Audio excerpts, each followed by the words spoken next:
extraordinarily cruel event in human history. It's eradication of their culture, their language.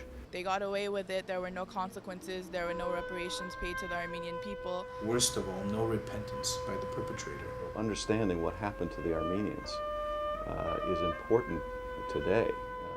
People, whether they're Armenian or not, to understand that it's a very significant part of our history. I stand in the shoes of my grandfather. I'm not only interested in this issue because I'm an Armenian. I'm interested in it because I'm human. It's not something that we're just going to give up. We're not going to forgive and forget because we have not had that closure. We're still existing. Turkey failed in its pursuit.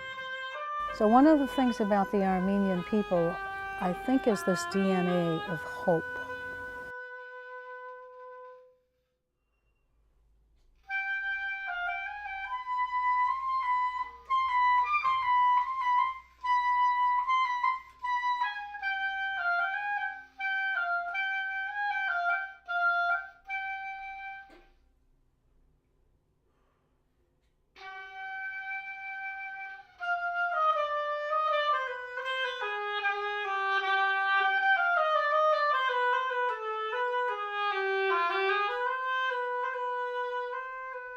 This first genocide of the 20th century, the present-day Turkish government deprives the Armenian people of their right to their own history and ancient homeland. It was the first genocide of the 20th century. The Turkish government started committing the genocide against the Armenian people. They really started in two spots. One was Istanbul. They cut off the nerve center, the intellectual and cultural elite of the Armenians living in the Ottoman Empire, and also they started with the Armenian heartland, Western Armenia, because those were the areas most densely populated by Armenians, and those were the areas that they perceived as the most difficult to implement genocide. We lost our best and our brightest back in 1915.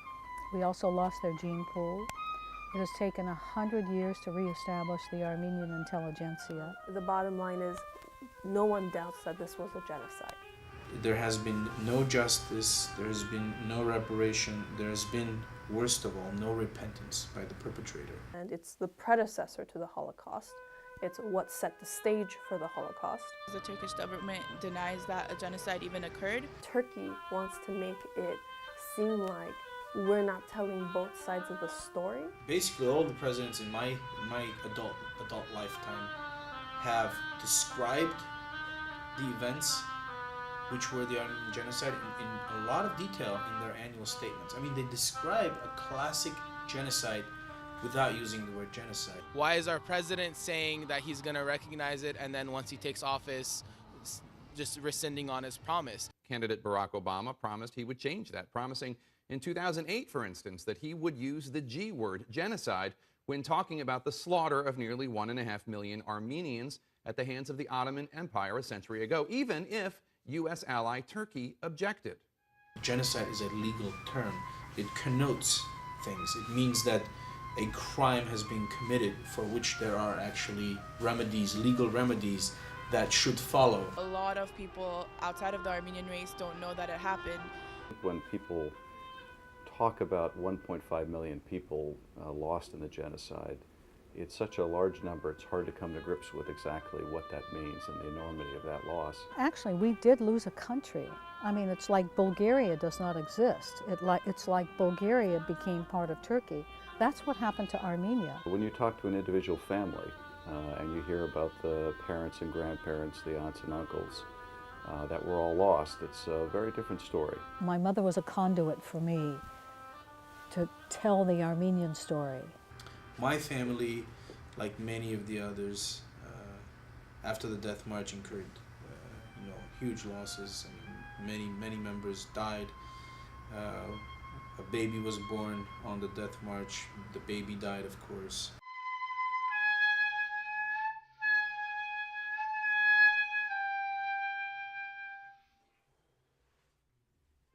AIDS our history. It's such a cataclysmic event. It so changed our destiny as a people. I appreciate the Armenian genocide because it's something, it teaches us a means, and it teaches us this cruelty or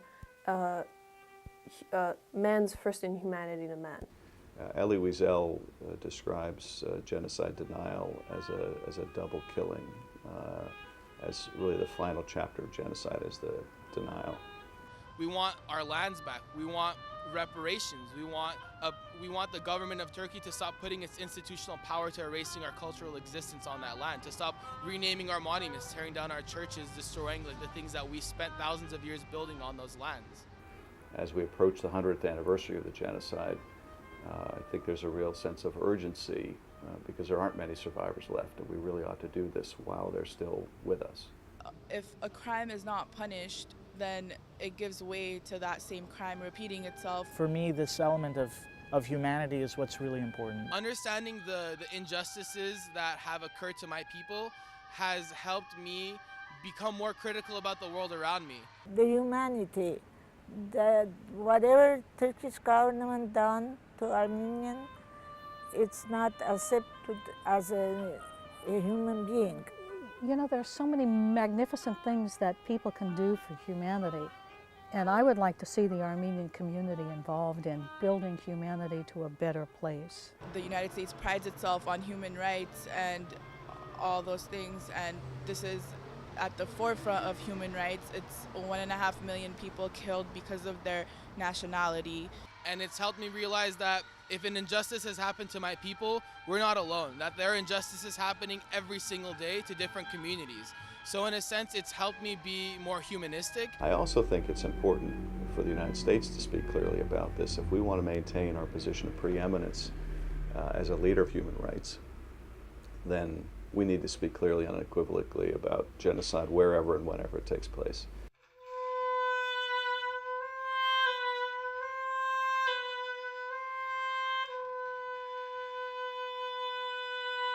The reason that the Armenian genocide is not as widely known as, let's say, the Holocaust is because it's not covered in schools. Unless teachers teach it, the Armenian genocide will fade away into history. On average, a teacher will spend maybe 10 to 15 minutes on teaching the genocide, and it's literally a paragraph, if even that's about 4 sentences in the textbook. A lawmaker from the Hollywood area here has proposed a bill, AB 1915, which would require the teaching of the Armenian genocide. These guys went up to Sacramento. Jordan, you want to tell us what you did in Sacramento? So we went to Sacramento and we met with several assemblymen in their offices, and we went with Teresa and Alice, and we lobbied for AB 1915. And they are remarkable students.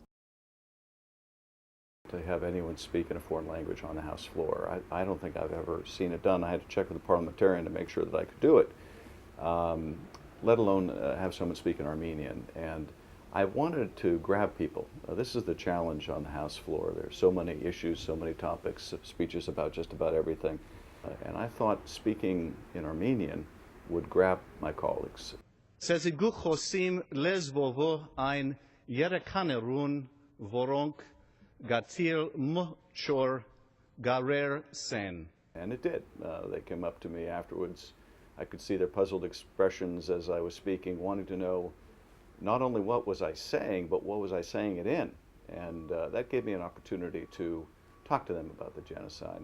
We had in Washington, D.C., the Senate Foreign Affairs Committee passed for the first time in 25 years an Armenian genocide resolution recognizing the Armenian genocide.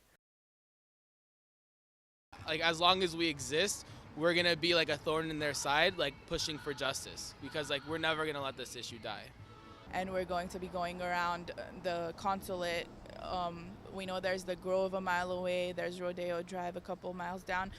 We're going to be walking in groups and passing out information in the morning. It's a way to just show my physical presence at a place that represents like the institution that committed genocide against my people. Because it's really important for people to actually know about the Armenian genocide before we can start having action by people outside of our own race. It's about anything to like fight for justice for this. So like staying here for 24 hours is literally like the least that we can do. Last night at midnight we started a social media campaign with the hashtag Armenian Genocide, and it was #1 in the United States within 13 minutes. Your life is shaped actively by politics. So I feel like it's important to actually be actively like trying to strive to have agency within that.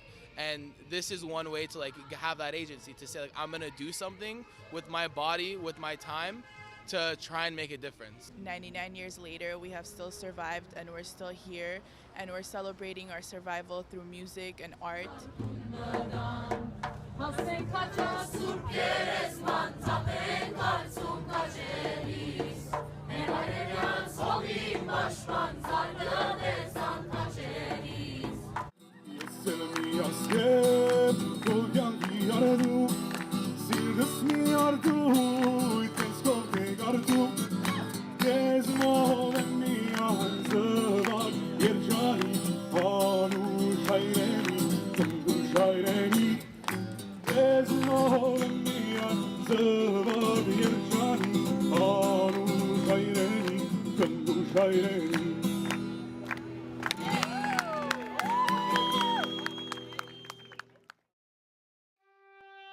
We have made a huge contribution to human progress and civilization, we as a nation, the Armenians. We have a rich and vibrant culture that continues to live and evolve today.